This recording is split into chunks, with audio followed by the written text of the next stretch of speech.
Today, we discuss Miro. Today, I want to talk about the hellscape that is technical diagramming, right? Everybody's nodding their heads right now, And there is a potential solution that I want to share. There was one name that several people brought up. I did some digging, and it's kind of nuts how much this program Miro has for developers. I have to share this. It could potentially be a game changer for you. So my favorite part about Miro is that half the work is already done. Like right now, typically we spend hours starting diagrams from scratch, gathering information. You get buy-in from every team. That's a lot of work to do. But Miro has a full set of integrations with the tools you're probably already using. And they also offer open APIs and SDKs for custom solutions for all those niche diagramming use cases we have to do, right? So the end result is the same, but it doesn't take forever. It's a massive, massive time saver. I'm transforming basic flowcharts and network architectures, and it all lives in one place. So are you using Miro? Have you used it? I want to hear. That's MIRO.com. Ew. Gotta get rid of this old Backstreet Boys t-shirt. Tell me why. Because it stinks, boys. Tell me why. I've washed it so many times, but the odor won't come out. Tell me why. No, you tell me why I can't get rid of this odor. Have you tried Downy Rinse and Refresh? It doesn't just cover up odors. It helps remove them. Wow, it worked, guys. Yeah. Downy Rinse and Refresh removes more odor in one wash than the leading value detergent in 3 washes. Find it wherever you buy laundry products.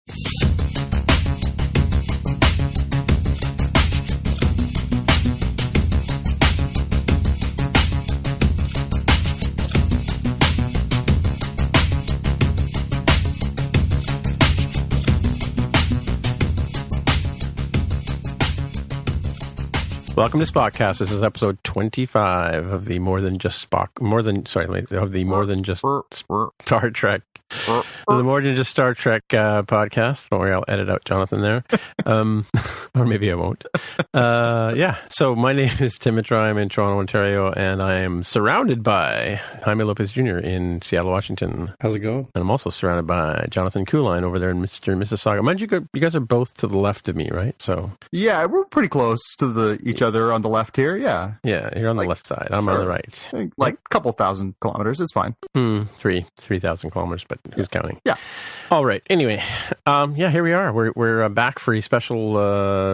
We weren't really planning on doing a show this week, but here we are. So let's start off with the fact check. Well, actually, I put some of the fact check, and you put some of the fact check. So how are we going to do this? Well, we can tag team it, or we can just you go for it. I'll interject if I have to. All right. Well, we'll start at 225 of episode 24.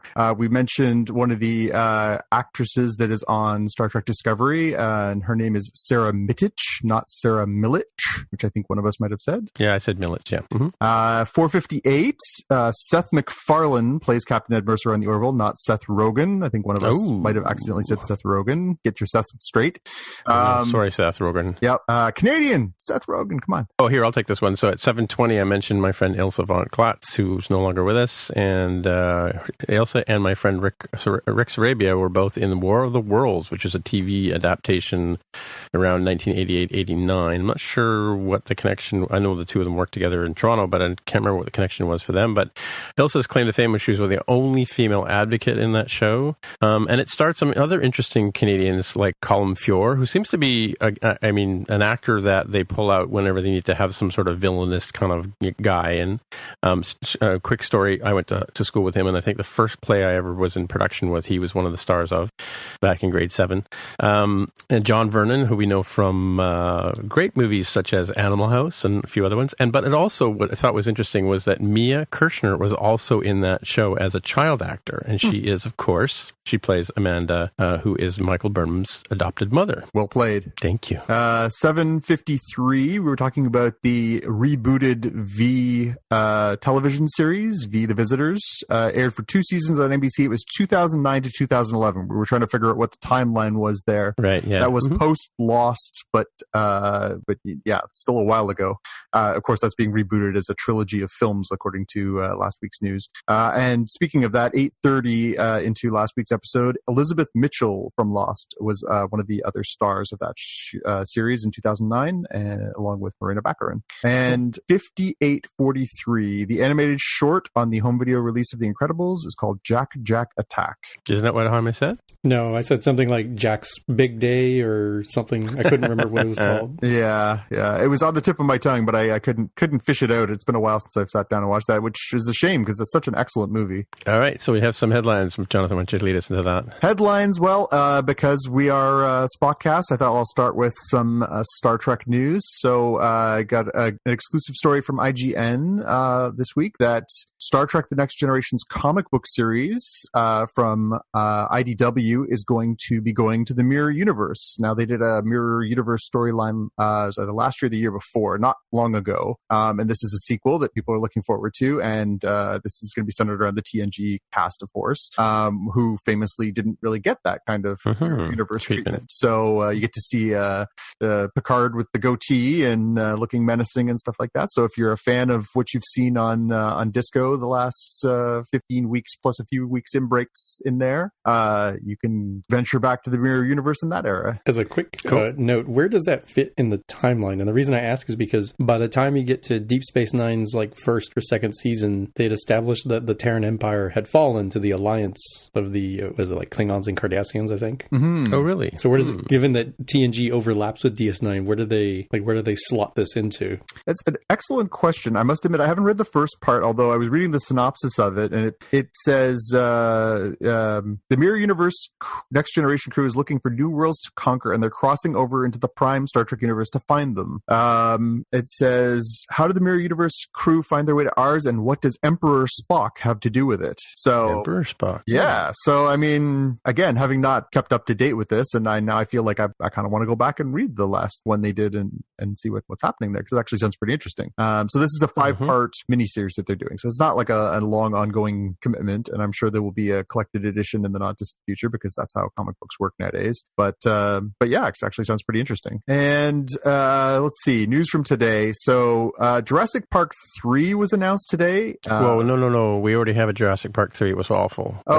Sorry, Jurassic World 3? Yeah, that's better. Jurassic World 3. So we haven't even seen Jurassic World 2 yet, and now Jurassic World 3 has already been announced. So it was so successful in the future, and they came back and decided to do it again. Yeah, they can anticipate the future. They know this is going to be a smash hit based on I don't know what. And so they have announced that this is coming out June 11th, 2021. So it's kind of weird to start thinking ahead to what I'm going to be doing 3 years from now, but apparently that's in the offing. So good news if you're a fan of that franchise. No comment as to whether all the cast will be back, although I'm sure if you throw enough money at Colin Trevorrow and all those people, they'll come back and make it again. You think it'll fit between Star Trek 14 and 15 or what? No word if Mirror Picard and Mirror Tyrannosaurus Rex are going to battle it out. Right. Like, I'll be very curious because, like I'd mentioned in the other shows, that Jurassic World Fallen Kingdom seems like a soft reboot of Part 2, right? The Jurassic Park The Lost World. And so I wonder if this, to be determined, Jurassic Park 3 or Jurassic World 3 will be a soft reboot of Jurassic Park 3. So I'm questioning too that. So the guy who wrote Jurassic Park was Michael Crichton, and he's been dead for 15 years. Yeah. So where are they getting these plots and these worlds from? That's an excellent question. I'm going to say Colin Trevorrow's head. Okay. Steven Spielberg. I don't know. I mean, these, they basically build writers' rooms for these kind of pieces, right? They get smart people together. They break down stories. They figure out how they're going to do it. If it hits, then they build together even more to try and make more franchise money out of it. I just feel like these ones are weird where they announce it before, like they could have announced it the week after, which would have made perfect sense. And they announced it months before, right? We're still like 3 months out from Jurassic World 2. Doesn't it cut the legs out from under the film? Like, not that I imagine they were going to like have somebody bite Bryce Dallas Howard's head off or anything, but there's no stakes when they do that, right? Well, it's true. I mean, but mind you, we've seen the Star Wars universe do that, eons in advance, right? So, although to be fair, Star Wars at least has the wherewithal to kill off its primary characters. So far, we're 2 for 2. Spoilers, right. And technically 3 for 3 if we're counting out how this is going to play out for Carrie. Wait and see. Speaking of, are they going to invent? Maybe they're going to invent some new dinosaurs or something. Oh, I'm sure they will. Maybe, yeah. Maybe what's the gorilla's name from the George. The Rock movie? George, yeah. Yeah, maybe George will come into this one, and yeah. Can we bring in the kaiju the and the characters from Pacific Rim too? And we'll just get a big, sure, why not? A big battle royal going. And some of those Avatar flying creatures, what are they called? Yeah, whatever. Speaking of things that ought to get blown up, Transformers films. Wait, what? Things that blow up good. Transformers is apparently getting a reboot. The film franchise. The CEO, I think it was CEO. Let me just double check. I got my right person here. Hasbro's CEO Brian Goldner laid out his plans for the Paramount Hasbro shared universe films that are coming up, which are apparently going to be a sort of a reboot of the Transformers G.I. Joe universe. Yeah, so hold on to your socks here. Here's the slate for you, and try not to get too excited. So Bumblebee is coming out this December. Right, yes, that's true. 2020, they're going to release a new reboot of G.I. Joe. Okay. They're also releasing a Micronauts movie in 2020. Okay. Don't get too excited. Calm down. Pushing their luck on that one. Calm down. 2021, they're putting out a new Dungeons and Dragons flick. Okay, now they're getting crazy. And in 2021, we're also going to get the unnamed Paramount/Hasbro event film. They literally called it the event film. The event film. Well, So does this not dovetail nicely into the discussion about the Netflix show about the toys we loved? Yes. And the episode about Hasbro? Did they do an episode about Hasbro? Well, the G.I. Joe one, wasn't that more or less? Kenner and Hasbro? They did Kenner in Star Wars. They covered the G.I. Joe bit, and there is some overlap there as Hasbro takes over Kenner. Yeah, because the G.I. Joe character, the 12-inch one that I had with Life Like Hair and Bread, it got eclipsed by the Star Wars toys, and what, were they 3.5 inches or something like that? Yep. And so then they brought up the new G.I. Joes, and the difference between the G.I. Joes were that they all had the same bendiness that the original one had. It was a whole episode about it. And then I did see the G.I. Joe one. That was good, but I didn't really tweak to the... It was Italian. It was, I think G.I. Joe was... G.I. Joe has... I think it was the multi-character G.I. Joes was what sort of brought Hasbro back into popularity, which is kind of interesting that Hasbro, you've been mentioning Hasbro in the making of these films, like, and I was just thinking as you were saying they're bringing the Transformer movie back, and I was just thinking, like, why wouldn't they just do a whole bunch of new commercials but to sell toys? But because why else would they bring G.I. Joe back, right? To sell toys. Isn't that what the whole... It's so funny. I did really enjoy that special, and the part that I particularly enjoyed was how they highlighted the fact that they basically developed the TV show of G.I. Joe, the cartoon, and the comic book series to sell toys, which of course they did. And of course you can objectively say that, but when I was a kid, I was like, oh my God, there's this TV show. Oh my God, there's these comics. Oh my God, there's these toys. And it hit me in that sweet spot because I was like 11 when it happened. And for me, it was awesome. The same as Transformers, right? I didn't think they were TV commercials. I thought they were, the best cartoon series ever. And for me, I got duped by the whole, when G.I. Joe became an astronaut, that's what I got into G.I. Joes about. Because before that, they were army guys, right? Yeah. Sometimes it just hits the zeitgeist, right? It just sort of hits you in that sweet spot. There was a big sort of push on Japanese culture during that stretch of the 80s when I was a kid, and Transformer toys were coming over in different, all kinds of variations. And then there was a TV show, and there was a comic book, and there was toys, and it just sort of became part of our lives. And here we are 30 plus years later, and it's still there. Although I don't think you could find many people who would tell you that the Transformer film franchise is a particularly good film franchise. No, but doesn't it cater to it? Like, how for me, the Dinosaur rock shows, like the Steely Dans and the Todd Rundgrens and all that kind of stuff coming back and playing concerts caters to my age group, because we now have enough money to go see these shows, which we never would have been able to afford when we were kids. For you and Jaime, perhaps, the whole Transformers and we were just talking about G.I. Joes, those they're now making movies about the toys that you played with when you were kids, is where I'm going with that. Yeah, right? But I think the perfect analogy there is got to be the Marvel universe versus the pre-Marvel Cinematic Universes versus the pre-Marvel Cinematic Universe films. Right. All the movies before that were most of the movies before that were very disconnected from the comic universe that we loved growing up. You mean the canon of that? Or, not the canon, but just, they deliberately made a choice when they made the X-Men films to put them in black leather because it was cool, because they wouldn't put them in costumes because that was hokey. With the yellow spandex, you mean? Well, yeah. Right? Whereas now we're seeing more and more fairly true to we're seeing Thor, we're seeing that's Black Panther's costume. Like it is what it is. Yes, it's cool, but it was cool in the 1960s when he was created. We're seeing a lot more faithful adaptations. Whereas Transformers, and I could say this having been in on the ground floor, I actually went out to California and interviewed Michael Bay and some of the actors and actresses for that when it came out.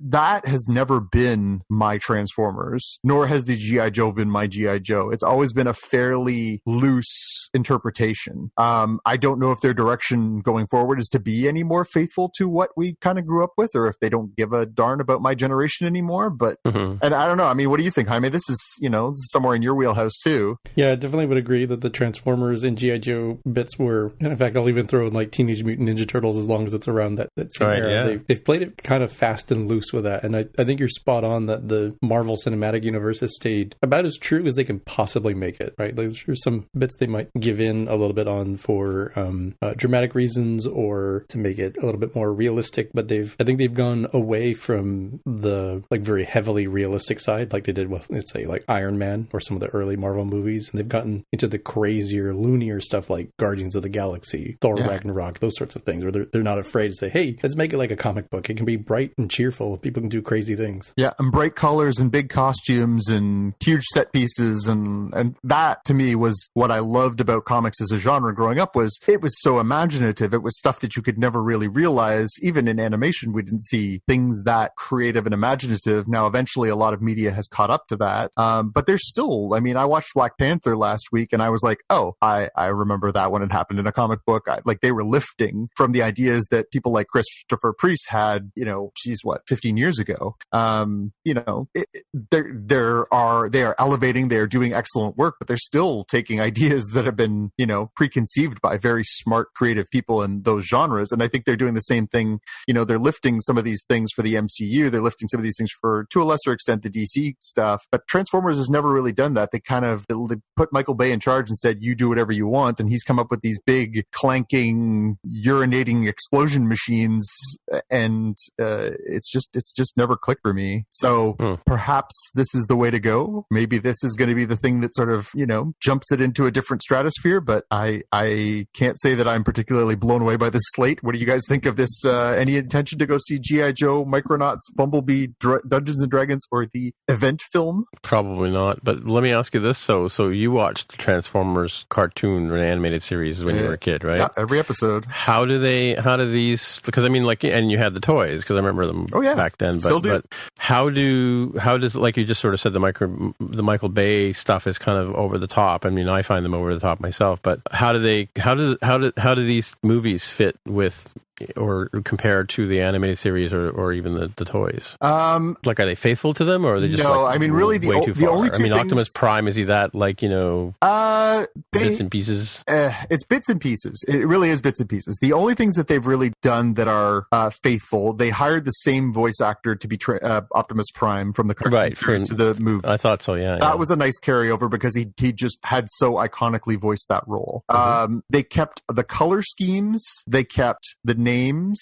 Because Bumblebee was a Volkswagen, wasn't he? In the original show, he was a Volkswagen. Right. And they had sort of done cartoon reboots over the years where they sort of jazzed things up a little bit. But they really took it to a different level. And they also made, like, they put in these sort of weird, like, there was a weird, I don't know what they were trying to do with those characters. They were giving them all weird personalities, but then at one point they even lost some of the color scheme. So I couldn't even keep track of which characters were which in the last Transformers movie I watched. I was just like, well, I don't know who to root for anymore in these fights because so much is exploding around the screen, and it just turned into a cacophony. I think the strength of those G.I. Joe and Transformers cartoons when I was a kid, and it's weird to say because they were, especially in pretty primitive, yeah. Well, they were pretty primitive, but going back and watching them, like, they are pretty overt commercials at times.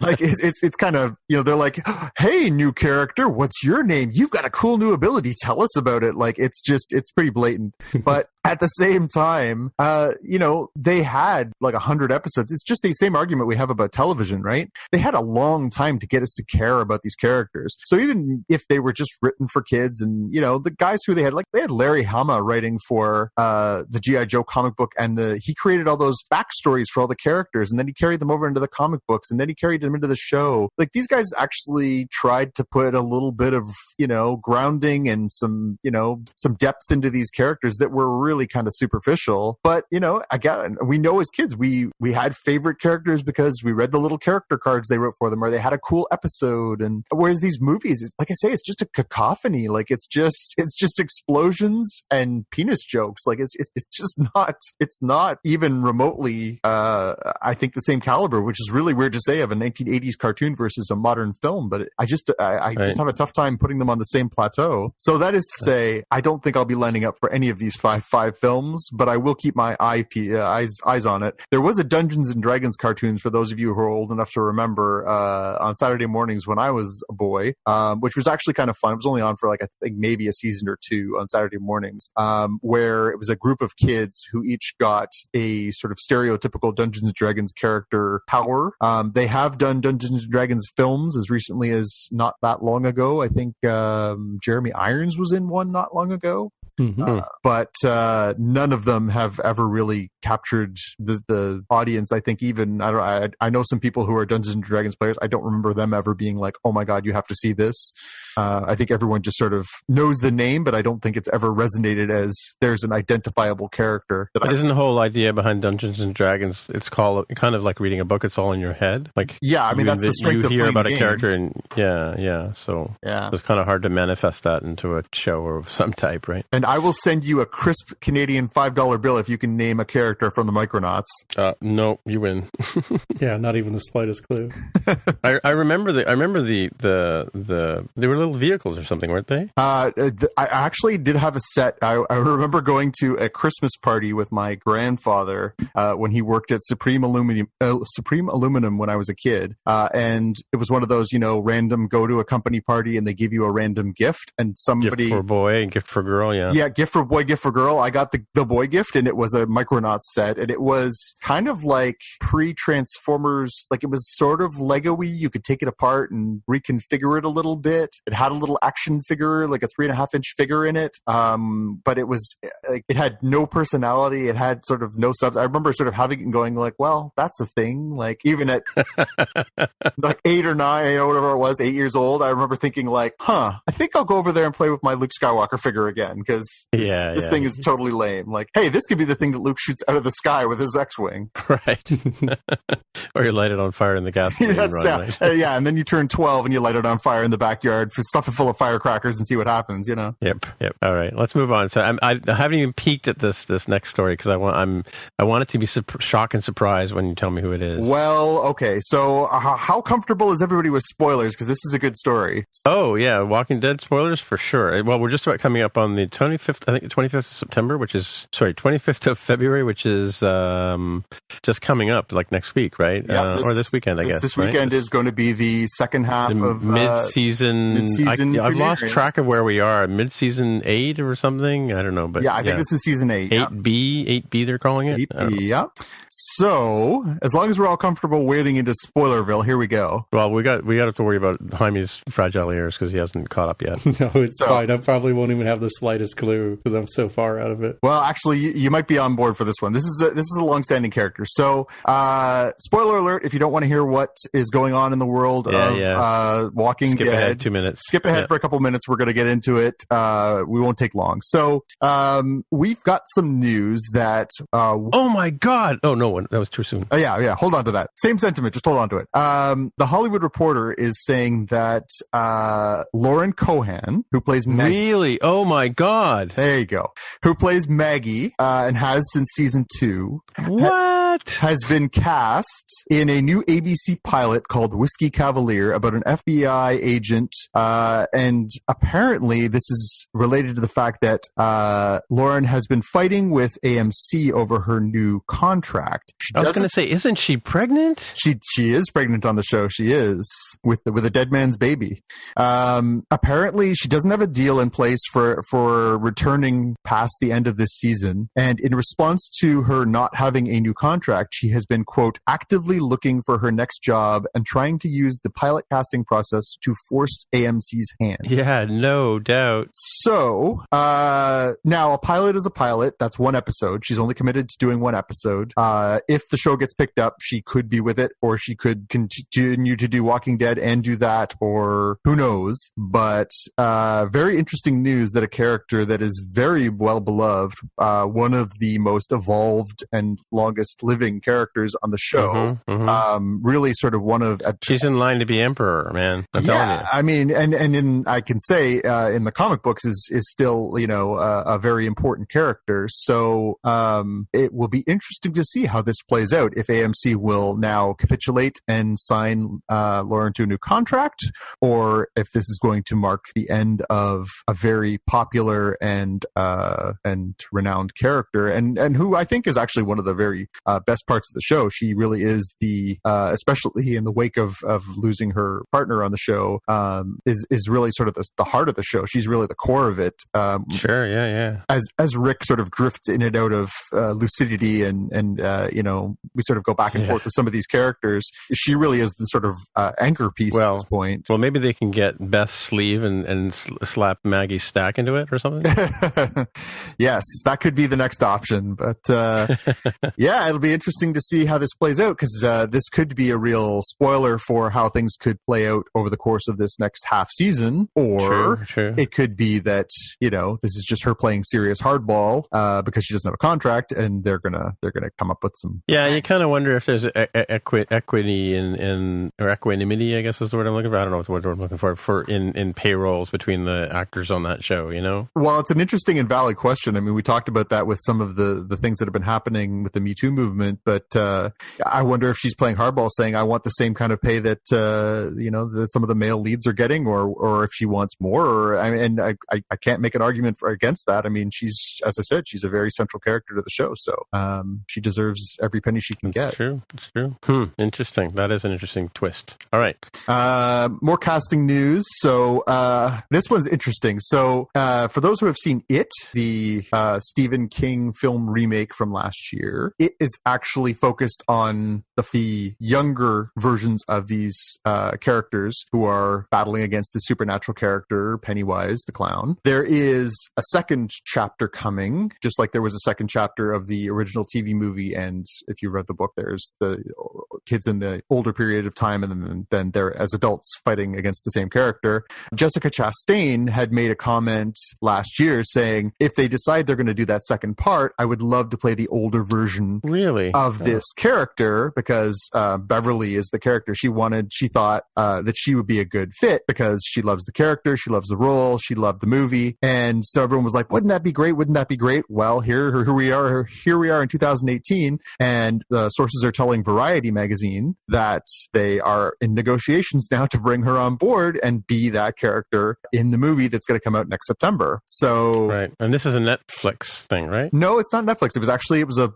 blockbuster. It was one of the biggest horror movies in theaters of all time last year. Really? Yeah, and of course Jessica Chastain is a pretty huge Hollywood star. She's a star, and so that would bring even more clout to what has become a real resurgent Stephen King universe there. So that's pretty neat news, and it's just cool that you can sort of will something into existence like that. I'd like to be that character. Well, sure, here you go, Jessica Chastain. You can be that character. Sure, yeah, why not? Yeah. Couple more pieces of casting. So we've got some more information about Sabrina, the Chilling Adventures of Sabrina. We have 2 new characters added to the show. We have news that we're going to see Lucy Davis, who was Steve Trevor's secretary assistant sidekick in Wonder Woman. Okay. Etta Candy. Oh, right. Her. Yeah. She's also from Shaun of the Dead. She's going to be playing Aunt Hilda on the Sabrina the Teenage Witch Was show. she in a large woman suit in Wonder Woman? That's a good question. I don't know. Like, if she isn't, you're in deep now. No, I was going to say, because No, I mean, because that was the one thing I noticed about her was she's not that large a lady, or she wasn't. She doesn't. In the pictures that I've seen, she doesn't seem like she's quite that physically large. But and the other bit of casting news we got for the Sabrina the Teenage Witch reboot is that Michelle Gomez is going to be joining the show. Michelle Gomez was Missy on Doctor Who. And who's she going to play? She is going to play Sabrina's favorite teacher and mentor at Baxter High. Oh, really? Yeah, I like the actress for sure. Yes. Yeah, she was Missy, and she just ate the scenery up and chewed it up and spat it out. She was awesome. Really, really dove herself into that character and had a lot of fun playing the quite unhinged Missy for a few years there. Cool. And spinning into that, we have some more Doctor Who news, Tim. Ooh, Doctor Who. Yeah, no, I just saw this yesterday that and no surprise really that they've introduced a new Doctor Who logo to go along with the new Doctor Who, which they do every time there's a new incarnation. And they'll probably revamp the theme music too, which they do as well, which I've never been happy with, because I've always liked the 1970s version of Doctor Who with the big synthesizer sounds and stuff. But the new logo seems really sleek. It seems very elegant or something. It's just really like streamlined. Yeah, it's got a sort of deco look to it though, so who knows? Yeah, let's see how it plays out. A couple more little animation notes for you. So we got a release date for Sonic the Hedgehog the movie, which if you're, I'm a fan. I don't know. November 15th, 2019. We're going to see Paramount's Sonic the Hedgehog, and the executive producer of that is Tim Miller, the director of Deadpool. So I'm not sure what that says about where this movie's going to be. I don't know if we're going to see some curb stomping Sonic action or what that's going to spell out. But I'll keep my eyes peeled on that one. I like Sonic a lot. We're also getting news. Is that going to be like a fully animated movie, like a Pixar or DreamWorks movie, or is it going to be like Garfield or the Smurfs or the Chipmunks, where it's Sonic the Sock Puppet? It says that it is a mix of live action and CGI. Okay, so there will be a sock puppet. Yeah. Hopefully it's not just nonstop running in a motion sickness in a 3D theater, but we'll see. There also, to be fair, is a Super Mario movie coming out in the not distant future too. So we're going to see these two square off in the theaters now. So really, yep. And the other bit of animation news we got is that Marvel Animation is going to be making a Moon Girl and Devil Dinosaur cartoon series. This is a very it's cultish popular Marvel series that's been really rising up over the last not long. There was a very old classic 1960s series about Moon Boy and Devil Dinosaur. This is Moon Girl. It's about a young African-American girl who is best friends with a literal dinosaur, a big red one. And it's a very sort of funny but heartfelt comic. And apparently this is going to be put together along one of the people who is going to be working on this is the executive producers of Blackish and Grownish, Lawrence Fishburne and Helen Sugland. So so it's going to have some pretty good weight behind it, and I think this is perfect material for an animated series. So this could be a lot of fun. Cool. All right, my post here is about again, it's related to Star Trek Discovery and other things, but apparently Neville Page, who's one of the creature designers from various movies, such as he's done the Star Trek Romulans, he did the Klingons in Discovery, as well as he's worked on some films like James Cameron's Avatar, and the woman we were just talking about, Sarah Mittich, in the character she plays, Aram, I think is the name. He did her costume as well, and there's I think an exhibit coming up or something like that, a master class, if you will, from ArtStation, where they're going to be talking about how he does all his work. So it's kind of cool thing if you're into the weird costumes that you see in the latest Star Trek, reboots or whatever. Yeah. Ooh, yeah, I think so. What's next? The next thing I've got is mine here, that Netflix is doing their reboot of Lost in Space, and that will be available on April 13th, is what it says here. This is the reboot of the TV show Lost in Space, which I used to watch as well as Star Trek when I was a kid? Yes. I guess in between they would have had the 1998 movie. Right. Matt LeBlanc and Heather Graham and Gary Oldman. I blanked out a little bit on his name. Yeah. Mm-hmm. Mm-hmm. I don't know what to make of that one. I didn't want that franchise to come back necessarily. Really? Yeah. I mean, the movie really made it horrible, but it really was a terrible. I mean, the only thing that makes that TV show redeemable now is the incredible incredible campiness of it. The robot, the old man, Dr. Smith, yeah. Dr. Smith, quiet you, just it's pretty cheesy. It's pretty. Well, it was a bit like, it was like Gilligan's Island in space. I mean, like, it was, every week Dr. Smith was trying to do something to rescue himself and leave everybody. It was like, basically, it was a Swiss Family Robinson, literally, right? Yep, Space Family Robinson. Yeah, for sure. Yep. But we'll see. There's the trailer linked here in the show notes that I don't really recall the original series that well, but if I'm going off of the 1998 film, which is probably a really bad one, they showed us the mother, the father, Will Robinson, and 2 daughters, it looks like. Yeah, 2 daughters, yeah. Didn't get any indication of, I just blanked on Gary Oldman's character's name, and I literally heard you guys say Smith. it. Dr. Smith. Yeah. Dr. Smith, thank you. And we did hear at the very tail end the robot whose name also escapes me. The robot. Yeah, his name was Will Robinson. That one. But his name was literally the robot. He was a great character, though. I mean, the guy who played the robot was really funny, like really good. But it was he was sort of a an offbeat character, not very well evolved in terms of his capabilities. But so Will Robinson was the young kid. There was Judy was the older daughter. I want to say Debbie was the middle one. And so what it was is the father and the mother, right? And then there was a guy who was the co-pilot, which is the character that Matt LeBlanc played in the movie, and he and the older daughter kind of hook up, or I don't know if they hook up in the old 60s show, but they had an affection for each other, let's put it that way. So, yeah, but it was like as sophisticated as, well, I mean, Gilligan's Island was really over the top, but it was sophisticated, the Brady Bunch, those kind of like harmless, TV shows that they used to put on back then, right? So, and it went up against Star Trek, believe it or not, in terms of when it was on the air and all that kind of stuff, right? One was CBC, and I think the other was NBC, or Star Trek was CBS? NBC, or CBS, I think, was the original Star Trek stations. Yeah, they were on opposite networks. I just remember that when I was a kid. Yeah, watching one or the other. Yeah. Is it just me, or does that seem like the worst cop out of all time in science fiction to call a robot? I guess. Yeah, I mean, or what is it? Deadpool says that's just bad writing. Yeah. Like, how hard were you not trying to? We're like, well, we got this robot. He's going to be like a huge part of this show. We think the kids are going to like it. It's going to be a real eye catcher. Yeah, what are you going to call it? The robot. Yeah, the Roomba. Yeah, that would have been more creative, I guess. Or is it more realistic? Like, if you think about it, I don't name. He's my like the family car. He's the family robot, right? Yeah. My laptop, my car. Like, they don't really have names. My phone. I don't know about you, but I've been using Macs forever, and I give every single one of my Macs a name. It's really more like an identifier, though, right? It's not like you named it Betsy or Bob or something. Okay. Right? Like, when you refer to it, you don't say, like, hey, can you get Bob, or Bob, I need you to do this thing. Yeah, I suppose. It was 1965. Like, it not like there wasn't some options. That's true. But, well, they had Robbie the robot was the big robot before that one, right? So, yeah. Which even then, not a huge lift there. No. I mean, they were literally called the Robinsons. Why couldn't he have been Robbie Robinson? Robbie? No? Nothing? No? Robot, come here. Quiet you. I thought you were doing what was it called? What was it? The band joke, right?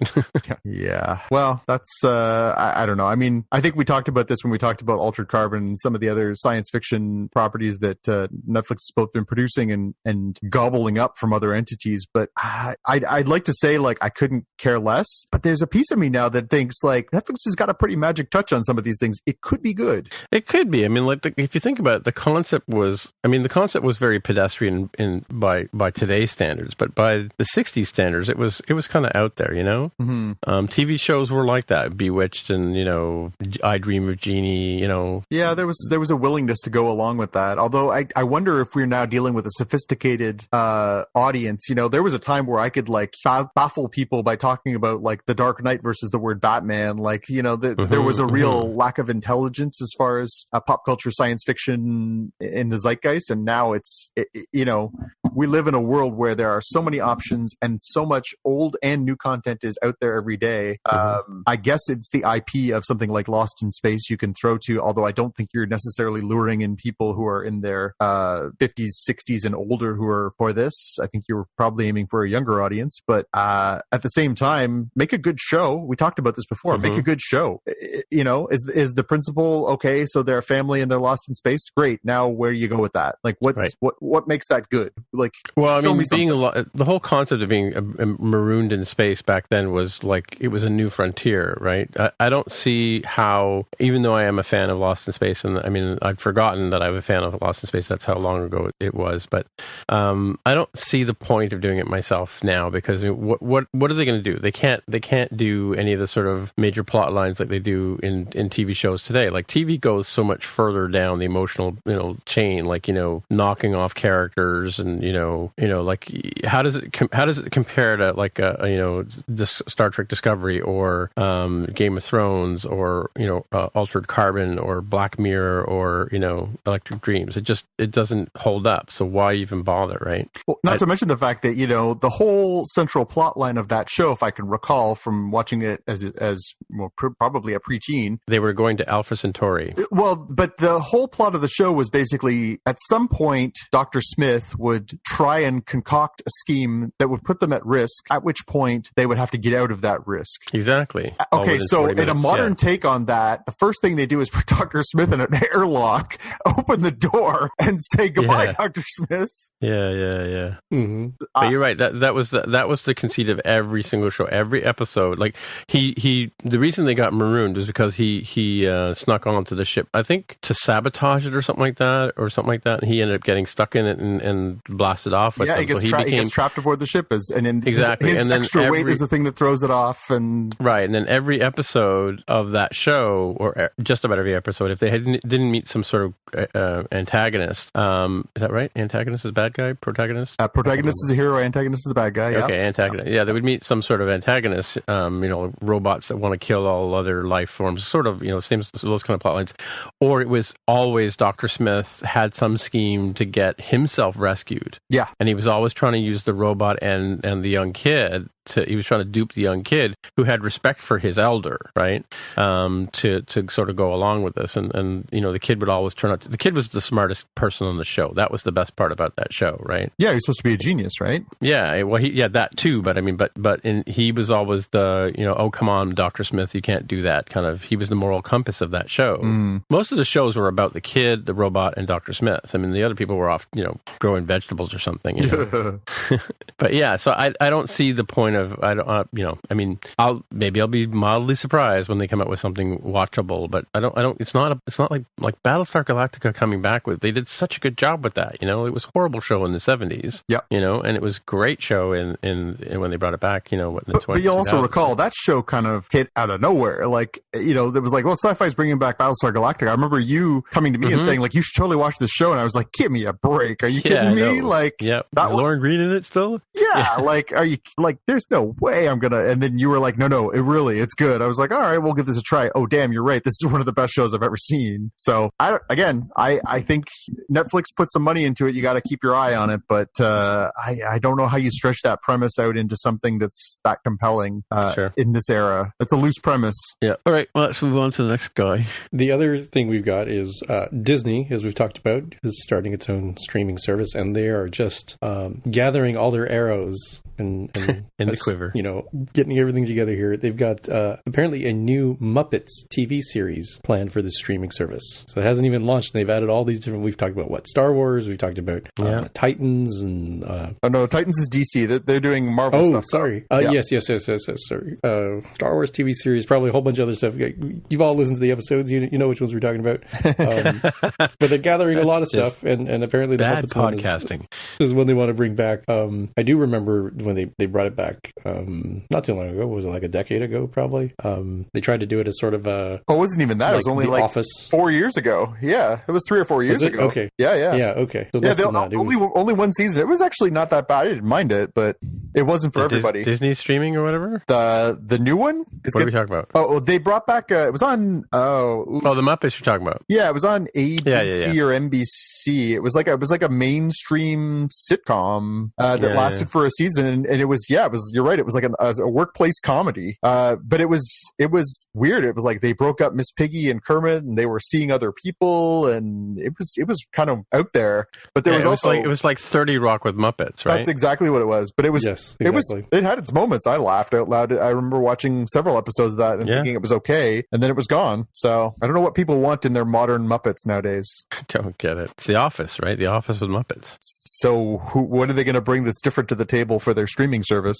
Don't know. Yeah, I kind of wonder about that because it's sort of weird that, like, I get it, right? Like, I get it with the Muppets where people Game sort of Muppets. The episodic style that you have with the original Muppets show. But in between that and the ABC revival was at least 2, maybe 3 movies of the more modern variety where they actually did have that through line of tensions between Kermit and Miss Piggy, right? And the cast is like broken up and they're off doing their own things. And it was sort of like a darker take on things. I mean, only so dark because it's still the Muppets, right?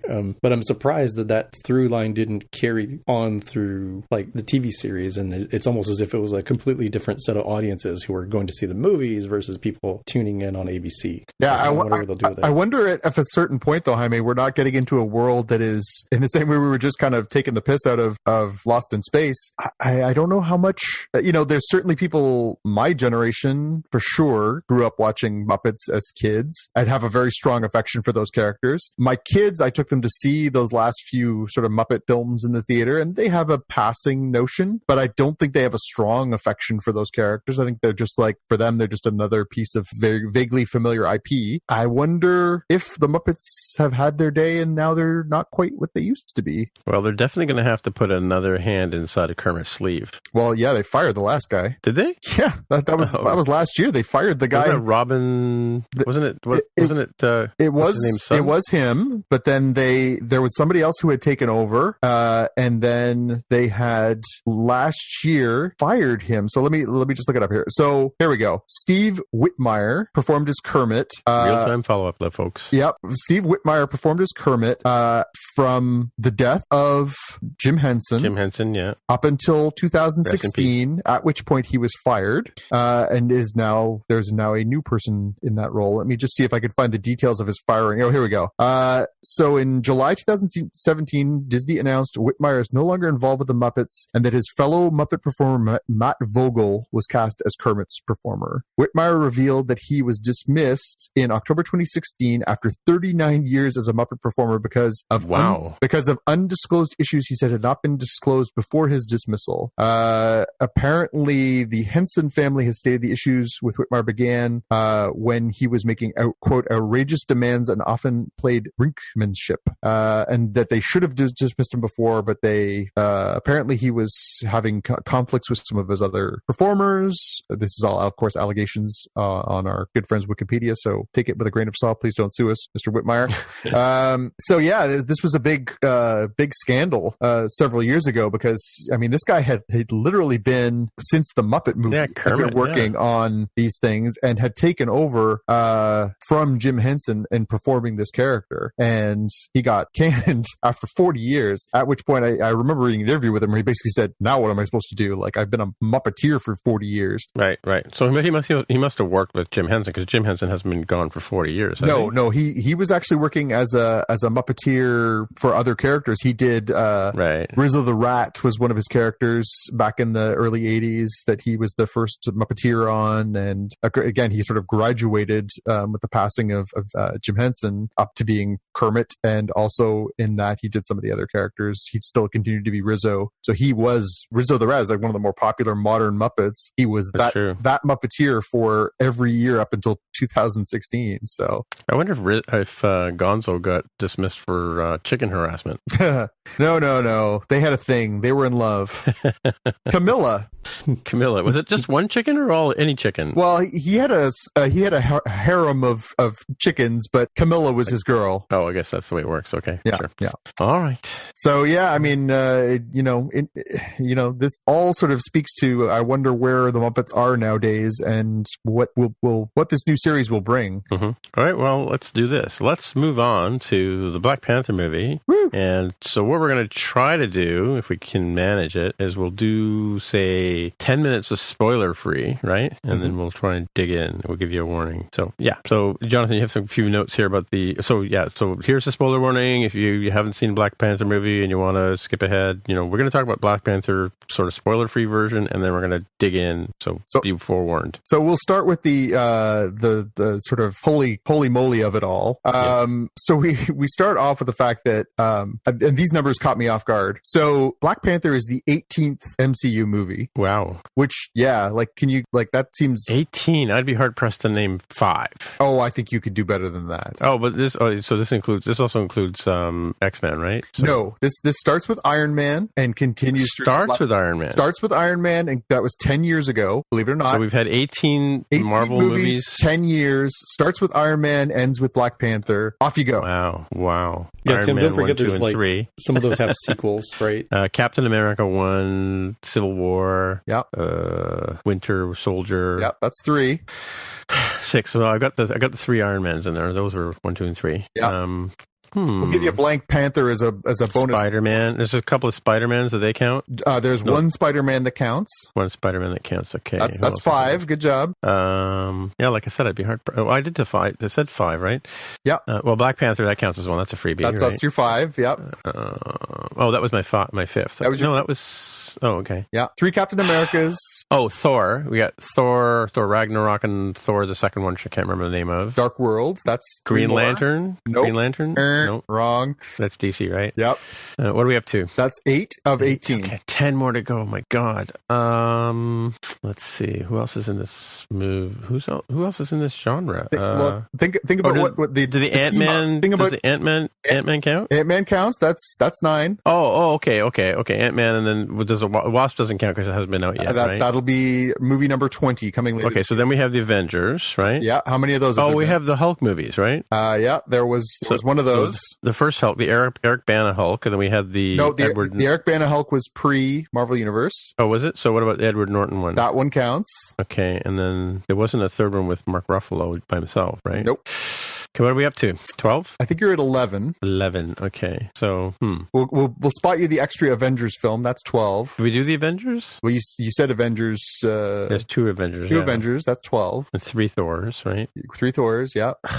5 more to go, right? 6 more to go? 7 more to go? 6 more to go. I'm gonna have to tag in and let Jaime take over. Yeah, I'm starting to run dry. I'm like, all right, so there's 2 Guardians of the Galaxies in there. Oh, right, yeah. Yeah. Okay. That's 14. 4 more. Let's see. You already said Ant-Man. What other ones have we missed? You already said all the Avengers ones, right? So you said Avengers and Avengers Age of Ultron. Yeah, Ragnarok. No. Yep. Thor movies, Iron Man, America. I did the Captain America ones. You counted those, right? Yeah. Yep. There's 2 of those. Or 3 of those. There's one more sort of extended franchise. You got the first one, but you hadn't mentioned its 2 sequels. I'm at a loss at this point. It's gonna kill me when he says the names. I'm gonna go from the beginning to the end. Are you ready? Okay, give her. Iron Man, The Incredible Hulk, Iron Man 2. That was the one you missed. Thor. I said 1, 2, and 3. Oh, you said 1, 2, and 3? Yeah. Okay, well, there you go. So we'll give you those ones. Iron Man 2, Thor, Captain America the First Avenger, The Avengers, Iron Man 3, Thor the Dark World, Captain America Winter Soldier, Guardians of the Galaxy, Avengers Age of Ultron, Ant-Man, Captain America Civil War, Doctor Strange, Guardians of the Galaxy Volume 2, Spider-Man Homecoming, Thor Ragnarok, Black Panther. And we are scant months away from Avengers Infinity War. Wait, so what did I missed one in there.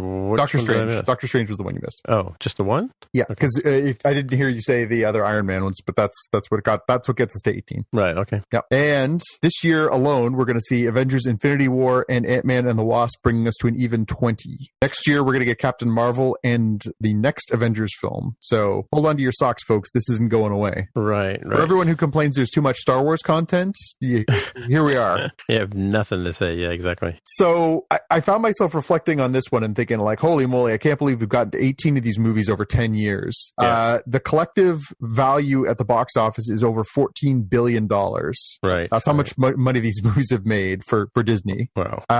All for Disney, though? Yep. Well, Paramount was in on the ground floor of those first 2. Iron Man and Hulk were tied into Paramount. And then Marvel started producing, they created their own studio at that point and started producing their own movies. So those ones are more Disney, they're Marvel Cinematic Productions. Okay. Black Panther had the best start so far of any of those films. It made $242 $42 million over the 4-day weekend. And according to our friends at Variety as of this morning, it had the best Tuesday gross for a Marvel Cinematic Universe picture of all time and the 7th biggest Tuesday of all time this week, with an impressive $21 million on that day alone. So far, its grand total is $261 million within the U.S.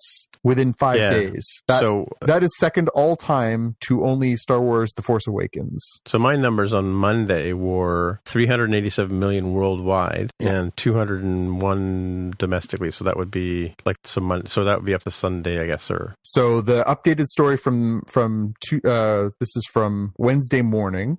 Worldwide total is $462 million. The budget was 200 for those keeping score. Interesting. And according to this, I mean, this may not be true anymore, but it was the fifth biggest debut of all times. Yeah.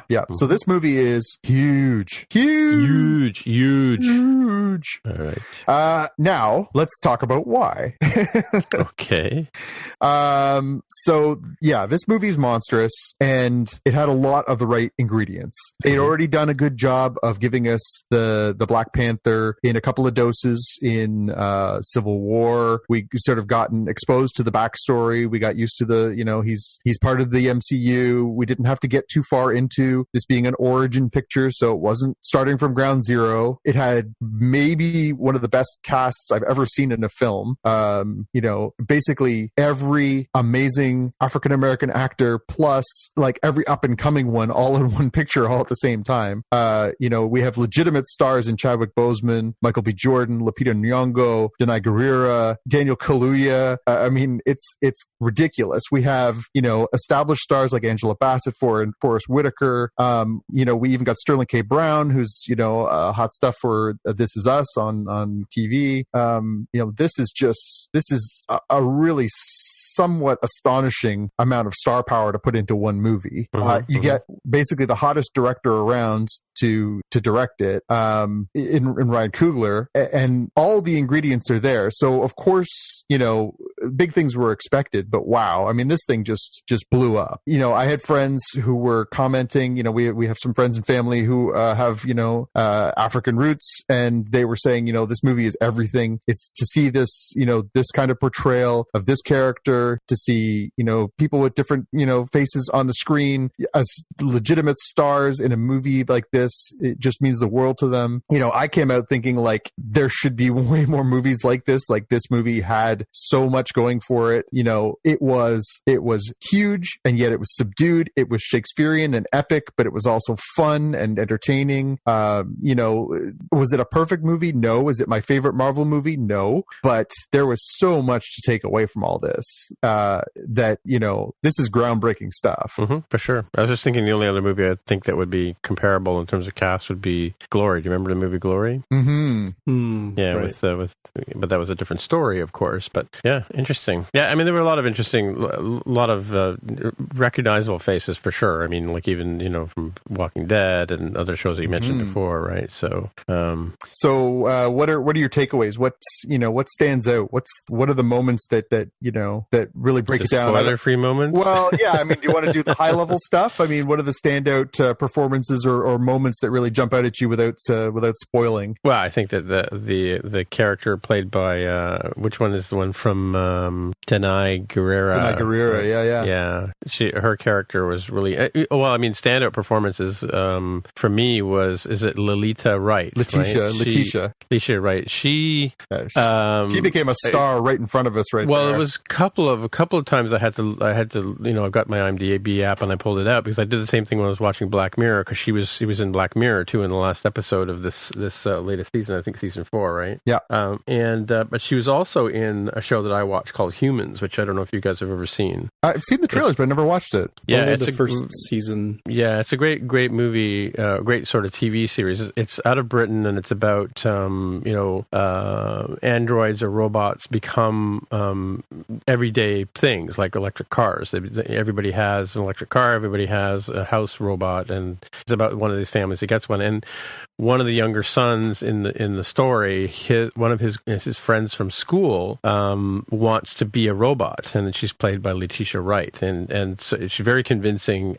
portrayal of this girl who, in her sort of teenage angst, identifies more with being a robot than being a young girl. So she plays that part, and she's very, very good, as a sort of lost child in that context. So when I saw her as the sister of, I guess the princess of the, she's a Disney princess. Disney princess, yeah, exactly. And she has a mother too. Amazingly, where's Tammy when we need her?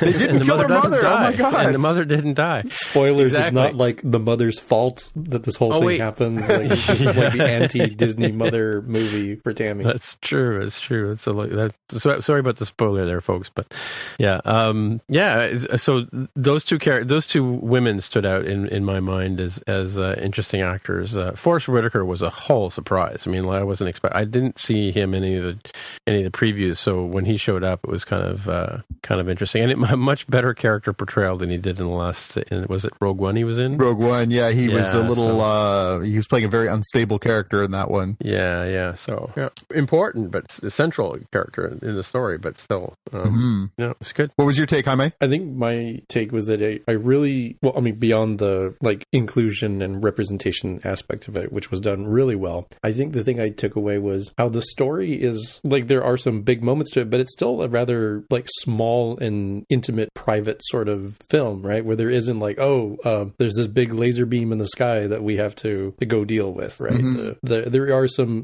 global impacts that are hinted at and are part of the driving plot, but the story is really about the interaction between the antagonist and the protagonist and how they got to where they are and where they're going afterwards. So I thought that was really nice that it wasn't like everything go boom. There was a lot of quieter moments that were arguably some of the best parts of the film. Mm-hmm. I saw an interesting take online the other day where somebody said this really puts an interesting line between the hyphen in African and American too. An interesting sort of look at this too, because again, the movie was obviously made by an African American director and starring a lot of African Americans, but obviously it was focused around the idea of an African nation. The protagonist in Chadwick Boseman as T'Challa was the king of this country. It's focused around these characters, and the clash is really between his rival Killmonger and him, where we have an African American and an African going toe to toe, and there's a real sort of clash of cultures and as well as the clash of their upbringing and their experiences too. That was really kind of somebody said Shakespearean. I think that's probably a good way to look at it, right? Right. Mm-hmm. So we take the wrapper off and now talk about the movie. Yeah, I think so. It's time to go into the spoiler section. Be a little bit easier, I think. I think for me it was like a go see it kind of movie. And yeah, please go see this movie. We'll say that before we dive into the spoilers. Just do yourself a favor. Go see the movie in the theater. It deserves it. Yeah. Okay. So this is the spoiler free. This is the spoiler part of the show. We're going to set the timer for 10 minutes and we're going to dig in. So here we go, starting with now. And go. So yeah. So my biggest, there was a couple of big problems I had with this one, and they kind of dealt with it, but they kind of didn't deal with it, and that was the whole sort of, they have all this wealth and all these riches and all this capabilities and power, and yet every black person around the world is suffering, mm-hmm. right? And yet, why would they take this much time to come around to seeing that was the right thing to do? I guess it's a new generation of T'Challa as the king, right? But that's sort of the arc of the whole film, though, is that they value their privacy. They don't want to get subsumed by the outside world. They've seen how the colonial world has affected African nations around them, so they put themselves behind this protective barrier, and it really takes that conflict between Killmonger and Black Panther to sort of bring to light that maybe the way that they've been dealing with what they have versus what they can do for the world in the wrong way. And I think that's kind of the sort of arc of it, right? Yeah, I suppose. Yeah. I think for me it sort of fed into lots of sins of the past sort of thing, right? Yeah. So, the longer term one and the abandonments. Yeah. The longer term one is like the colonialism and slavery, right? Like that's a big one.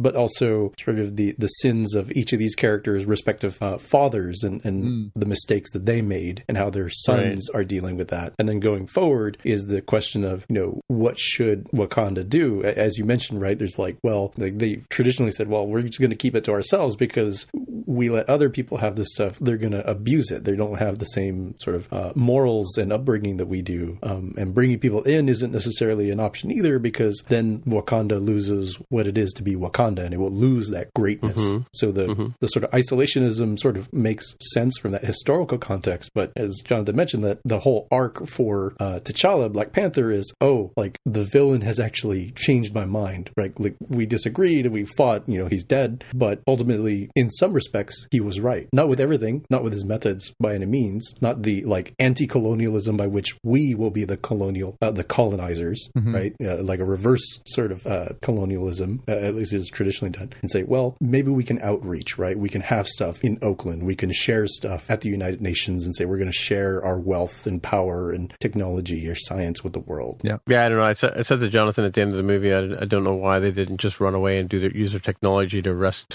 recover the character, the Killmonger who gets killed, right? At the end of it, right? Like why, they had all this technology for saving and, healing and blah, blah, blah, right? Yeah, they kind of need to give him that sort of poignant death, though. Again, his speech at the end where he talks about, like, bury me at sea with my, brothers who knew it was better to die in the water than it was to, live as a slave, there's obviously a very poignant message there. True.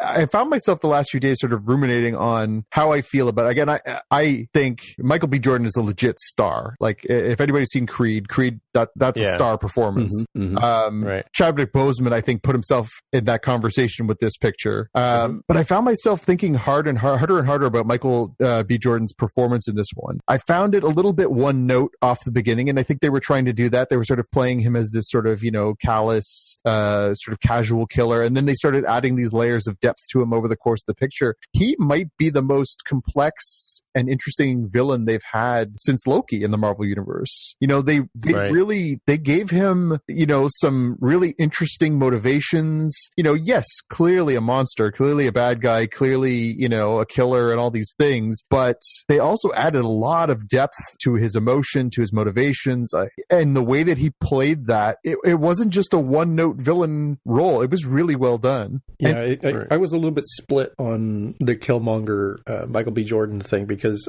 I do agree that the premise for the character and his role is, like, as you said, one of the most complex, and he plays, that character plays rather well into sort of like the overarching theme. And while I do think that in general, the performance was good by Michael B. Jordan, there were times where I felt like he was a little flat. Like maybe they chose the wrong take or something, where I was like, okay, you didn't convince me for being either menacing enough to be an antagonist or to have something that matches Chadwick Boseman's character, who is, the Black Panther. T'Challa is more confident, whereas sometimes I felt like Michael B. Jordan's character was a little bit more cocky and arrogant. Yeah, more of that contradiction. You're right. Yeah. But it's funny, you look at that performance by Chadwick Boseman. I mean, wow, that guy's got such gravitas. Like, he just commands the screen. That scene where they're in the casino in Busan, he is just a freaking movie star in that scene. Like, that was amazing. I also found myself, as I was watching the movie, thinking, dear Star Wars, this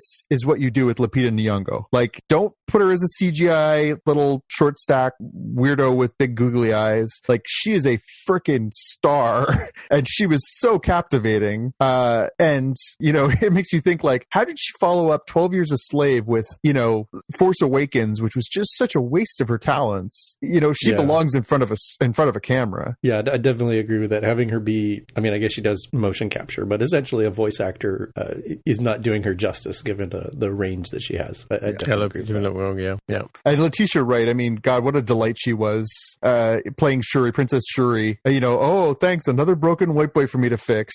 Just she got all the best lines. She was cute to Chadwick Boseman's James Bond as T'Challa.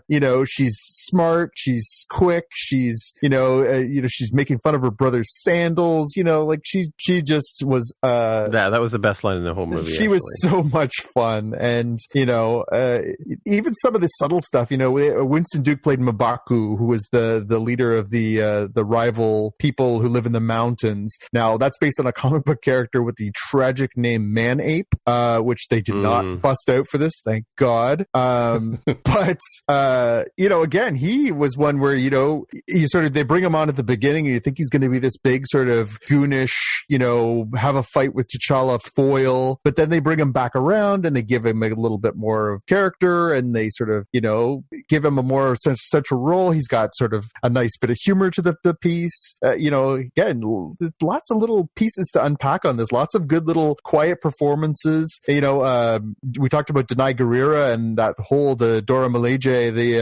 the warriors, the women warriors. I found myself feeling bad a little bit because I was thinking it was just a year ago that Wonder Woman came out, and we were like, wow, this is amazing representation. Look at all these women, brave, strong, and these guys were just like, yeah, okay, well, we'll see your Amazons and we'll raise you the Dora Milaje, and good luck, off you go. Like that was supremely badass. Yeah, apparently based on a real tribe, right, or something like that. I hadn't heard that, but I know that that was part of that whole Christopher Priest, Marvel Knights Black Panther run, that he sort of brought that, a lot of that sort of more fleshed out universe of Wakanda to comic books, which they lifted a lot of this content from. So how much of the, I was going to say how much of the show, because you mentioned that in the preamble. Yeah, I must admit I haven't kept up with the last few years. I've let some of my sort of Marvel DC comic book stuff go the last few years. And I know that a lot of this stuff has sort of come back around, and Black Panther's become like an A-list comic book character. But I mean, a lot of the characters, are there. Shuri and the character that Angela Bassett plays is Ramonda, is actually, I think, is T'Challa's stepmom, not his mom in the comics. But there was a lot of lifting from there. Killmonger is a character from there. Okoye, there are pieces for sure that they pulled straight out of there. So you mentioned in your notes here T'Chaka and Ayo from Civil War. What were they in that? That was straight from our good friends at Wikipedia, but they were I believe part of the entourage at the United Nations with I see, right, okay, with T'Challa and his father T'Chaka. Right. John Connie was T'Chaka, right? Yes, that's the father. That's the dad. Yes, that's his dad. Yeah. So he comes back and plays, of course, in those rather head trippy scenes of when he takes the poison, and yeah. Just a warning. We've passed our 10-minute mark, so I don't know if we want to. Oh, we've got one more minute left. Oh, we got one more minute. Okay. In my time distorted 10 minutes. Okay. It's. So let's wrap it up. Yeah.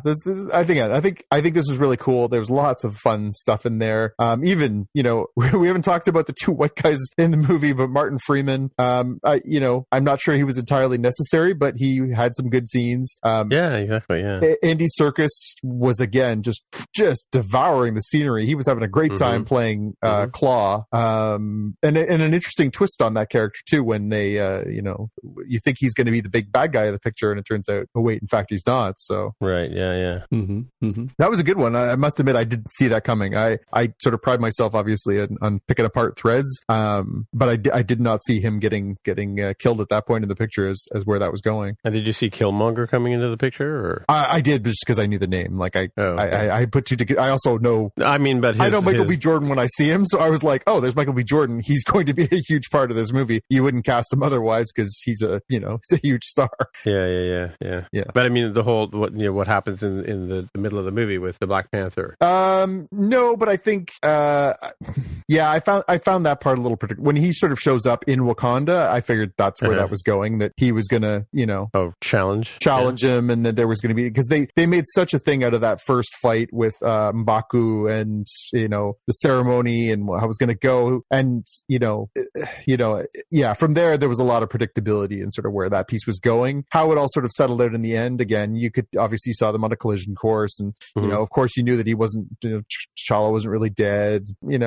Oh yeah. That part sort of followed a little bit of sort of rote stuff. Sure. The fight scene, the only part I must admit that took me out of this film, I didn't really love the CGI effects at times. I don't know if it was just because it was too like Black Panther costumes when they were like fighting in the mine shaft and stuff like that. It felt a little bit, actually, it was the first time in a long time that I found myself sort of thinking like that didn't look like a level CGI in a Marvel picture. And I don't know if it's just because it was really hard to like, those costumes must be a pain in the butt to try and animate, just because there's no texture to them. They're black, right? Like it's really hard. But yeah, that scene kind of took me out of it a little bit. But then and also so did them intermittently dropping their masks for no good reason, where they could have a conversation, then they put their masks back on and they fight some more, and then they take their masks off. That was just yeah. Mm-hmm. Well, that's because you couldn't tell who was who, I guess, right? Yeah, in case you got mixed up. I mean, you saw the gold on Killmonger's costume, but if you lost track of that, that would be a really dumb fight. It looked like a mirror fight, right? Right. I must say I was impressed with Angela Bassett's Nefertiti style hat as well. Oh, she's still such a knockout. Oh my God, she's such a beautiful woman. Oh my God. Like I meant to look up after I got home, and I didn't. I meant to look up how old Angela Bassett is now, but I was thinking like, wow, she still looks so great. She's 59. Okay. I just looked it up. She's 59. No way. Okay, so listen, we have we're over time here, so we got to whip through our watch list real quick. So what do you got for us, Jonathan? I have so last week the good folks at Hasbro, we were talking about Hasbro, have announced that they are trying this new sort of Kickstarter model for its toy line. They have announced something called HasLab, where they are introducing Kickstarter model made toys. If they get enough backers, they will make these products. So the first thing they've rolled out is part of the Star Wars Vintage Collection. It is Jabba's sail barge. It is a 5-foot long toy. It is humongous. It is modeled, of course, after Jabba's sail barge from Return of the Jedi. It is this crazy high end. It weighs 15 pounds. It's 4 feet long. It's about 17 inches tall. Comes with a it's $1 million. It's $500 US plus tax, and they need 500 backers. 5,000 backers. If they get 5,000 backers by April the 4th, they will make all of them and ship them. If they do not, they will not. So they have to pay the $500 each? Yes.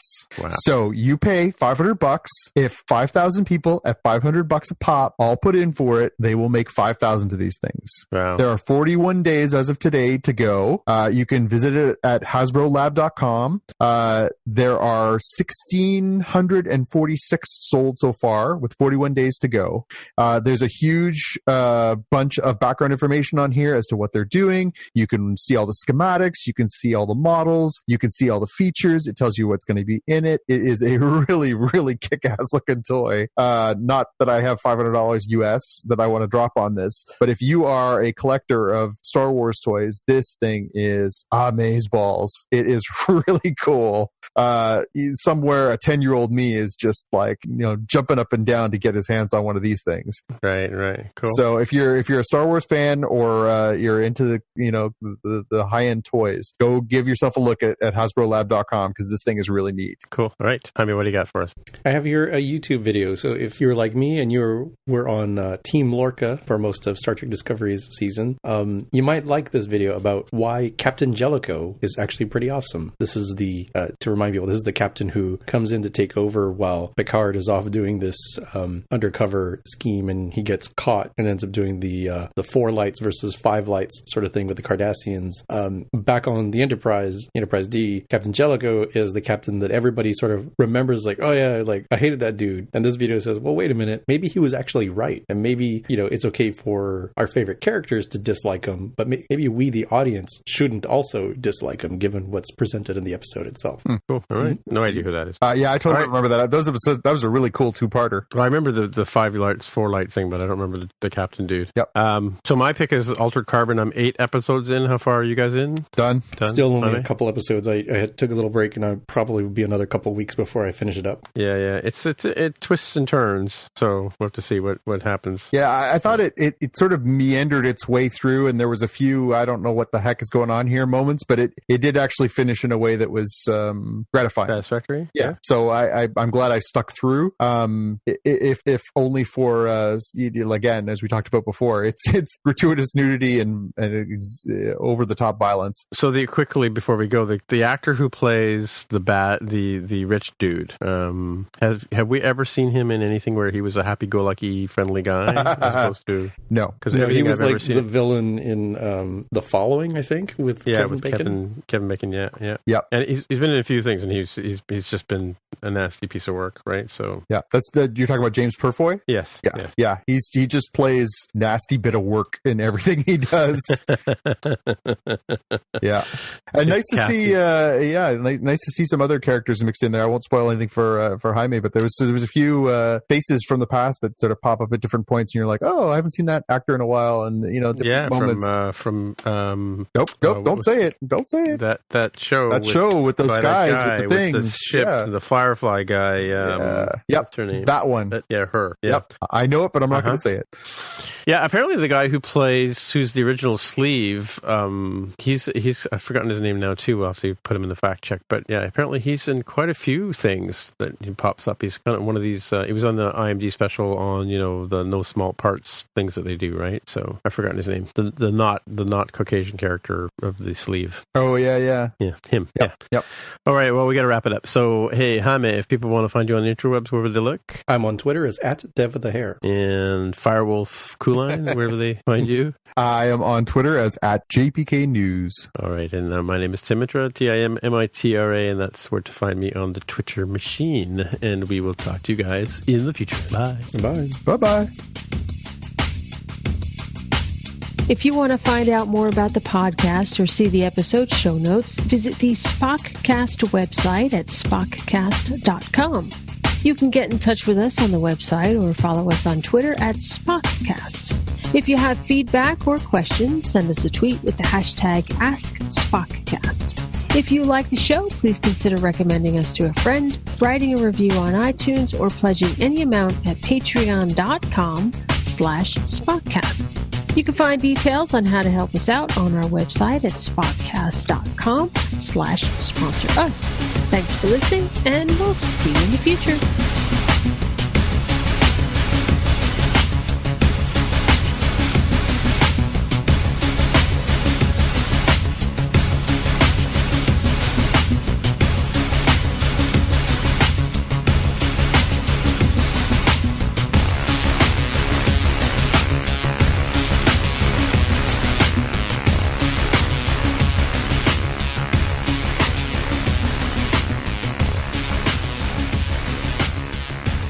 So apparently Todd Rundgren was playing at somewhere, Massey Hall, I guess. He's a bucket list guy, but then when I looked at the number of songs that he would do, I kind of don't know what the heck is this. I don't know what. I pretty much want to hear like maybe 2 or 3 songs by him, but not a whole night of his stuff. Do you know who I'm talking about, Jonathan? Todd Rundgren? Yeah, I know of him. Oh, you know of him? Okay. I don't think I could name a song by him, but I know that he was famous when I was a very small boy. Yeah. Well, he's the original guy who did the song "Hello" before. What's her name?